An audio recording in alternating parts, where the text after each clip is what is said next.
Como vocês podem ver, Brasília, cigarras, então é isso. Talvez fique um pouco difícil de entender, mas é o que deu pra fazer esse clima bucólico. Então. Olá, eu sou Anne Caroline Kiangava, editora do Preta Nerd Burning Hell, e hoje eu vou falar sobre como eu li Kindred. É o primeiro romance da estadunidense Octavia Butler. O meu processo de leitura, ele começa com, claro, as informações principais, autora, a gente sabe que é da editora Morro Branco, e como o título não foi traduzido, temos um subtítulo na edição brasileira, que é Laços de Sangue. Essa capa, ela tem duas mãos negras, ela tem um ícone do que são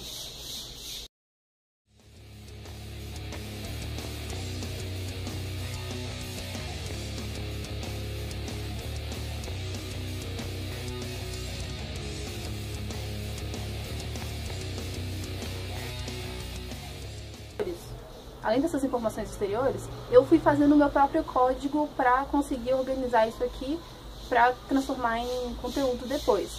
Bem, eu uso muito post-it, então eu tenho essa caixinha aqui cheia de post-its, são de várias cores, e eu fui fazendo um tipo de codificação, um bocado de post-its e cada um deles tem uma cor diferente. No começo, que acabaram todos os meus post-its do tipo transparente, eu estava separando por cores da seguinte forma. Primeira marcação, página 24. Eu me virei assustada e encontrei o cano da espingarda mais comprida que já tinha visto. Ouvi um clique metálico e fiquei paralisada, achando que levaria um tiro por ter salvado a vida do menino. Eu ia morrer. Então, o verde, ele diz respeito a situações de violência, situações de medo, enfim, tem a ver com medo e com situações de violência física. A marcação laranja, afinal, o que teria acontecido comigo, com a família de minha mãe, se eu não tivesse salvado? Bom, nesse caso aqui, da página 47, a gente tem a post-it laranja, que significa uma relação com a ideia da viagem no tempo. Então, todo momento que tem um questionamento sobre o paradoxo, enfim, sobre qualquer conceito física de viagem no tempo, eu coloquei a princípio de laranja. Aí, mais pra frente, tem a primeira, azul, seguinte trecho. Segundos contam quando algo está tentando te matar. Eu não ousaria me colocar em perigo na esperança de chegar em casa antes de morrer. E se eu me encrencasse sem querer, não ousaria esperar passivamente para ser salva. Posso acabar voltando para casa muito ferida. Esse trecho aqui, da página 81, narradora em primeira pessoa, ela está falando sobre o medo terrível que ela tem do que pode acontecer. Ela é uma pessoa que está numa situação de violência extrema e que ela não sabe como reagir. Então, dessa forma, o azul, ele é um tipo de violência mais específica do que o verde. Vocês vão vendo lá pra frente, eram post-its transparentes, e aí lá pra frente viraram post-its amarelos. Esses amarelos translúcidos, eles têm a ver com o fato de ter acabado o meu tipo de post-it preferido, que é o transparente. Então, lá pelas tantas, não tem uma diferenciação como eu tinha me organizado pra fazer. Assim. Essa que eu tenho é capa dura. Por dentro a gente tem o mais cartonado. E a cada capítulo a gente tem uma imagem desse tipo. Os sheets organizados. Ao longo da leitura vai anotando a quantidade de capítulos, a gente vai anotando a estrutura da narrativa. A narrativa após, uma vez lido, uma vez que a gente sabe da narrativa, sabe do que trata, sabe quais são os personagens principais, sabe quais são os trechos mais difíceis de compreender, os trechos mais simples, e a gente vai organizando o que é melhor, o que é mais, organizando o que é mais importante. O primeiro passo, então, é em relação às informações gerais. O segundo é lendo. E, a partir dessa leitura, a gente chama de sketchnote, que é como a gente organiza no brainstorming o que é mais importante. Eu usei essa caneta aqui para registrar e me deixou mais intrigado durante a leitura. Bem no começo, assim, eu fiquei muito preocupada em entender como que era a árvore genealógica da Dana. Então, eu fui organizando aqui primeiro quem era Alice, quem era Oliver Blake, quem era H, todo mundo, e também a racialidade de cada um. Eu coloquei de quadrado os homens, círculo as mulheres, a Dana e o Kevin, que são as pessoas que a gente tem mais contato. Também usei uma árvore para, sei lá, pensar de questão das memórias plantadas, o livro e as correntes para pensar um pouco sobre o que fala a obra. O conceito de Plantation Memories também está aqui do lado, que é reviver o trauma colonial do cotidiano, cuja temporalidade é incessante. E aqui temos o deslocamento temporal. Eu coloquei para frente, mesmo que 1815 esteja antes, né, cronologicamente antes, para a gente pensar em como que o deslocamento ele tem a ver com a sua perspectiva, com o seu olhar, né. E aí eu fiz essa primeira aqui e não fiquei muito satisfeita com essa organização e achei que vertical também não estava funcionando muito. Aí eu fui para uma segunda tentativa, né. Na segunda tentativa eu usei essa caneta aqui, que é 05. Nela eu usei somente essa caneta também.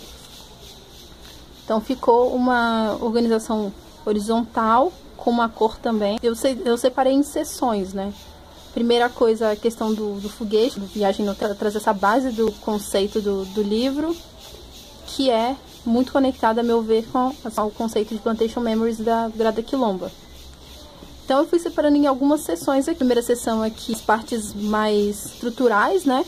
Então, tipo, a autora, o gênero textual, essa primeira de 15 obras, a conexão entre as diferentes formas de opressão, o que eu achei mais interessante sobre a obra no geral. E aí aqui eu retomei a árvore genealógica, mas aí mais organizada, assim. Inclusive coloquei aqui a data da Agar, que nasceu em 1831 e faleceu em 1880. Dana e o Kevin de barba, né, pra, tipo, enfatizar a transformação dele no romance. Essa ideia da linha que tinha na primeira também, do racismo atemporal e da mudança que é cíclica, né, da mudança de tempo e espaço também. Los Angeles para Maryland e de Maryland no século XIX para Los Angeles em 1976. E aí aqui embaixo tem alguns conceitos de psicologia que eu achei que eram relevantes para pensar um pouco essa obra também. Síndrome de Estocolmo, que é aquela sensação de afeto, digamos assim, que as vítimas sentem quando elas são sequestradas, por exemplo. Está muito relacionado à ambivalência, que é aquela sensação de querer muito, de amar e de odiar ao mesmo tempo, que é muito recorrente em Kindred a partir da relação das pessoas escravizadas com o senhor, nas várias versões. Duplo vínculo, que é marcado na relação da Dana com o Ruffles, a questão dele ser muito chantagista, então ele em alguns momentos afirma que gosta dela e ele tem uma atitude contrária, ele nega o valor dela, e aí depois também uma sensação de ansiedade, ambivalência na própria Dana em relação a ele, e a violência simbólica, que também está aqui junto, mas a violência física do chicote é também muito recorrente. Mas assim, apesar dessa organização aqui ter sido mais interessante do que a anterior, eu também não fiquei tão satisfeita. Então achei que seria mais interessante nesse processo estar uma versão mais clean, uma versão mais organizada, hierarquizando o que poderia me parecer mais importante. O nome da obra, o subtítulo, o Plantation Memories é o conceito que está aqui meio que no meio e é o que liga duas épocas, né? A época das lavouras e a época em que prevalece a prioridade mais intelectual. E aqui continua a seção de questões mais estruturais, mas aí eu já fui tentando dar mais um sentido de conceito. Então, a fixação científica e a base dela é a analogia. Aí aqui tem uma árvore para trazer uma metáfora visual do Plantation Memories. Naquele vídeo da Willow Wilson no TEDx que ela fez, citando Maomé, que ela fala que por mais que o mundo esteja acabando e que não pareça ter esperança, a gente deve plantar uma semente. E aí, a questão da esperança, de Memórias Plantadas da Grada Quilomba, teoriza o caráter simbólico do racismo. E aí, essas duas ideias, a consciência e a esperança, elas são unidas, a partir do meu ponto de vista, pelo primeiro capítulo do Mulheres, Raça e Classe, da Angela Davis, que é o legado da escravidão para a mulher negra.